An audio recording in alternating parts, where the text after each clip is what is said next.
Hello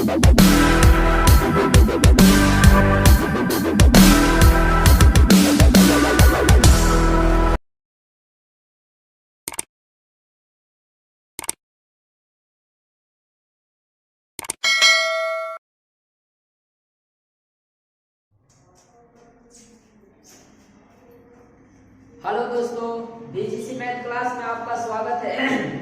और आप लोग का छायांकित भाग का क्षेत्रफल वाला जो प्रश्न था वो लेसन ही समाप्त हो गया है और आज स्टार्ट होने जा रहा है प्रश्नावली 13 जो कि है पृष्ठीय क्षेत्रफल एवं आयतन। इसमें क्वेश्चन बताने से पहले आप लोगों को कुछ फॉर्मूला होता है, वो फॉर्मूला को लिखा दे रहे हैं, आप लोग ध्यान से देखिएगा और उसके बाद हम आप लोग को एक्सरसाइज में एंट्री कराएंगे।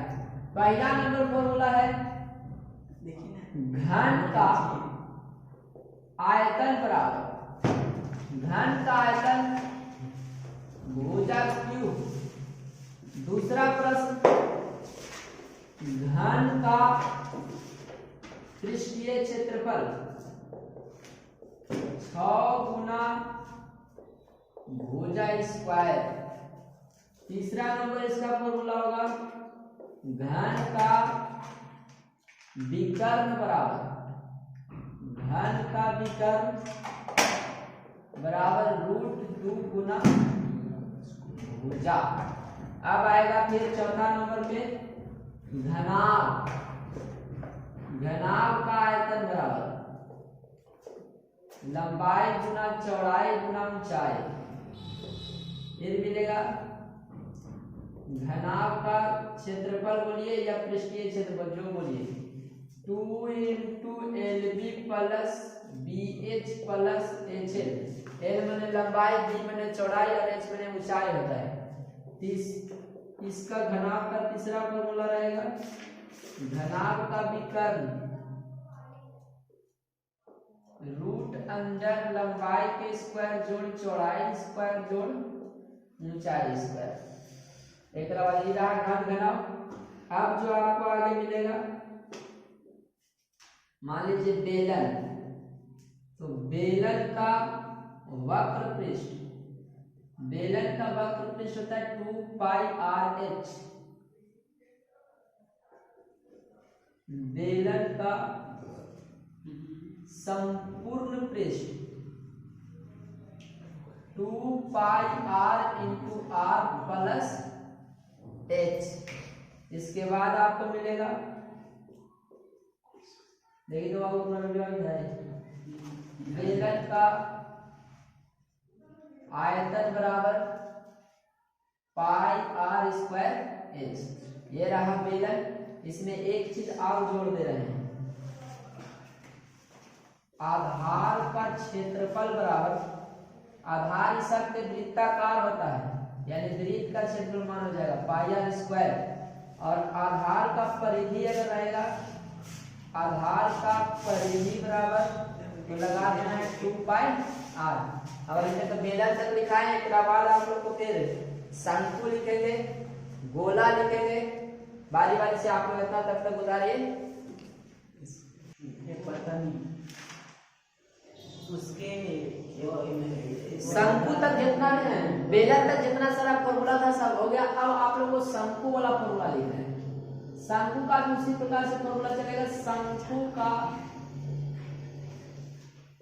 वक्र पृष्ठ होता है πRL। एक बाद शंकु का संपूर्ण पृष्ठ वक्र पृष्ठ मतलब संपूर्ण पृष्ठ का क्षेत्रफल या वक्र पृष्ठ का क्षेत्रफल ऐसे होता है। संपूर्ण पृष्ठ πR × L प्लस R। शंकु का क्षेत्रफल बराबर 1/3 πR²। इसमें L बराबर में एक फॉर्मूला बनता है। L बने होता है तिर्यक ऊंचाई, हम लिख देंगे L बराबर √H² जोड़ R। यहाँ लिख दे रहे हैं जहां L बराबर होता है शंकु का तिर्यक ऊंचाई, H मतलब होता है ऊंचाई r मतलब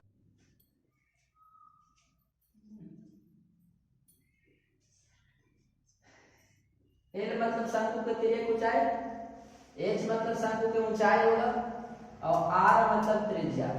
गोला के बाद गोला का क्षेत्रफल होता है 4 पाई r स्क्वायर। गोला के ना वक्र पृष्ठ लिखे है ना समकोण, क्योंकि गोला का कुछ नहीं होता, बस गोला का क्षेत्रफल बोलेगा तो यही, वक्र पृष्ठ का क्षेत्रफल तो यही, संपूर्ण पृष्ठ बोलेगा तो यही, सब गोला का यही होता है। गोला का आयतन बराबर फॉर्मूला होता है 4/3 पाई r क्यूब।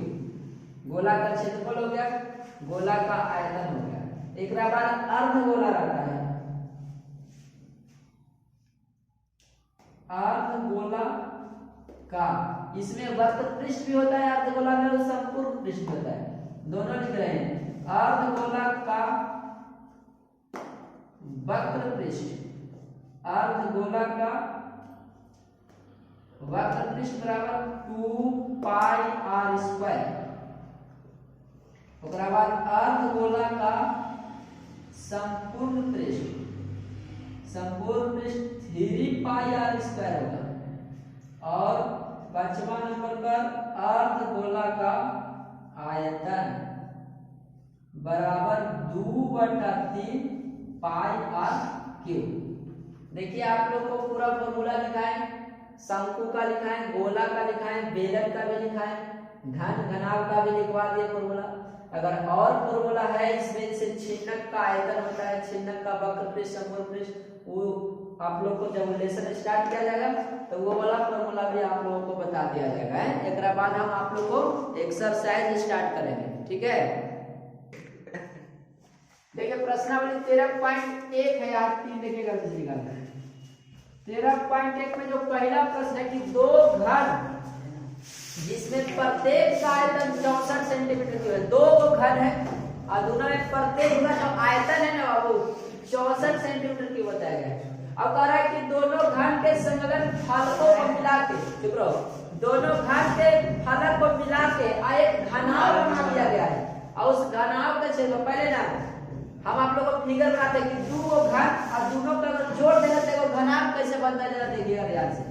मान लीजिए कि एक घन है, आगे एक घन है,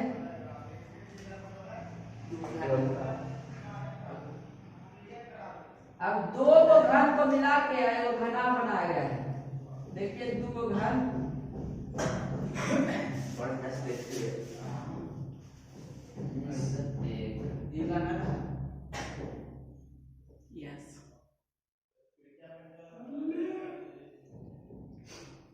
यहाँ से घन है, यहाँ से घन है, और दोनों घन के अगर जोड़ दिए तो बड़ा क्या बन गया, घनाभ।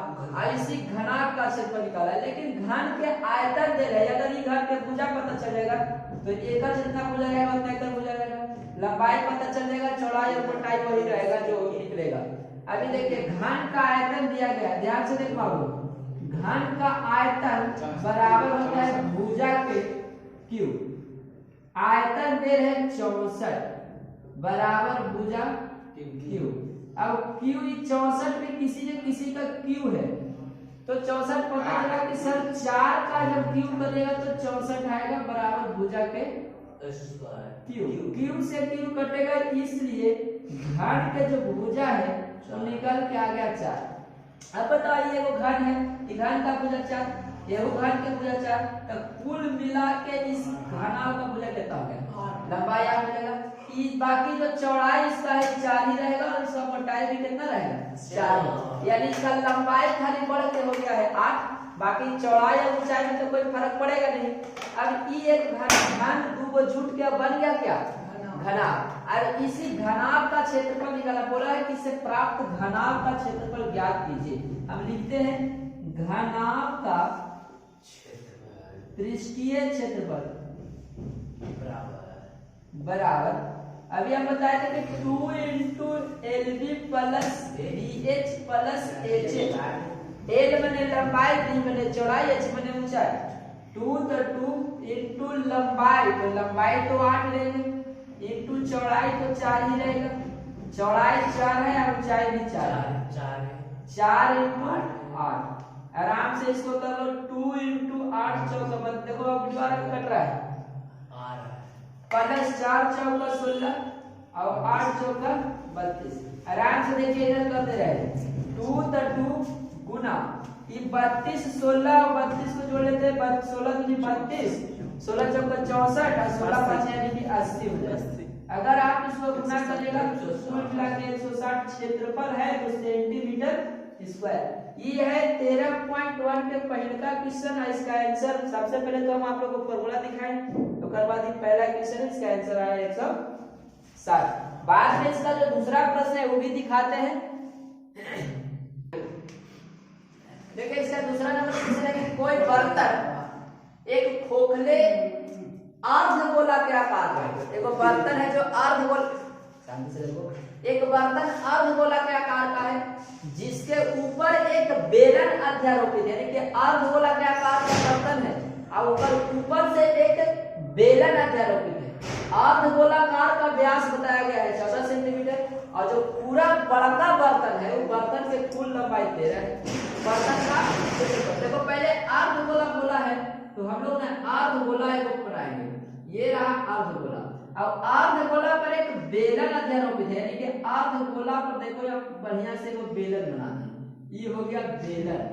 अर्धगोला पर कौन सी रखा गया बेलन। बोला है कि अर्धगोला का जो पूरा व्यास है ये पूरा व्यास अर्धगोला का लिख दे रहे हैं बाबू। अर्धगोला का पूरा व्यास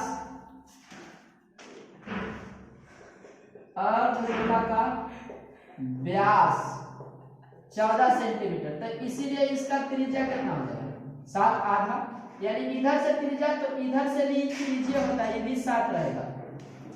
इस बर्तन के कुल लंबाई बताया गया है यहाँ से यहाँ तक 13 जिसमें ध्यान से देखिएगा यहाँ से यहाँ तक कितना है 7 तो ई वाला खाली कितना बच गया 6 यानी इसे साफ पता चला कि तो बेलन का ऊंचाई भी पता चल गया। बेलन का ऊंचाई ये बेलन का ऊंचाई ई इतना है जो कि 6 आया। आई बर्तन है बर्तन के कुल लंबाई कितना है 13 में ये त्रिज्या 7 घट गया तो ये बेलन का ऊंचाई 6 निकल गया। हमको निकालना है ये बर्तन का क्षेत्रफल तो ये बर्तन का क्षेत्रफल कैसे निकलेगा अर्धगोला का क्षेत्रफल और जोड़ बेलन के क्षेत्रफल बराबर ये पूरा बर्तन का क्षेत्रफल लिख देते हैं। बर्तन का पृष्ठीय क्षेत्रफल बराबर अर्धगोला का क्षेत्रफल वक्र पृष्ठ लिख देते हैं और जोड़ बेलन का वक्र पृष्ठ। अर्धगोला का होता है 2 पाई r स्क्वायर और जोड़ बेलन का 2 पाई r h। इसमें से एक काम कर सकते हैं 2 दोनों में है पाई दोनों में है r दोनों में है 2 पाई r को कॉमन भी कर सकते हैं। 2 पाई r इसीलिए कॉमन हो रहा है कि दोनों में r तो साथ ही साथ रहेगा तो इसीलिए इसमें से 2 पाई r जैसे ही कॉमन करेंगे तो यहाँ एक r बचेगा यहाँ एक h बचेगा। जब तक कुछ ना कहा जाता है तो पाई का मान 22/7 ही यूज करना है। पाई का मान 22/7 त्रिज्या दिया गया है 7 यहाँ r 7 और इसका ऊंचाई मतलब केकर ऊंचाई है बेलन की ऊंचाई कितना 6 इस 7 से 7 खत्म 22 दूनी 44 और गुना में 7 6 13 अगर इसको गुना कर देंगे 13 चौका 52 पे 2 करीब 5 और 52 और 5 57 सेंटीमीटर स्क्वायर। ये रहा आपका दूसरा क्वेश्चन का आंसर है देखो। और आज जो है ना आप लोग को क्वेश्चन 2 ही तक दिखाया गया आयतन में और जो भी बाकी का जो क्वेश्चन बचेगा वो अगला वीडियो में आप लोग को दिखाया जाएगा है। आप लोग देखिए खूब मेहनत करो जो भी है ये सब इम्पोर्टेंट क्वेश्चन है परीक्षा की दृष्टि से। बाकी फिर मिलते हैं आप लोगों को अगला वीडियो में तब तक के लिए जय हिंद जय भारत।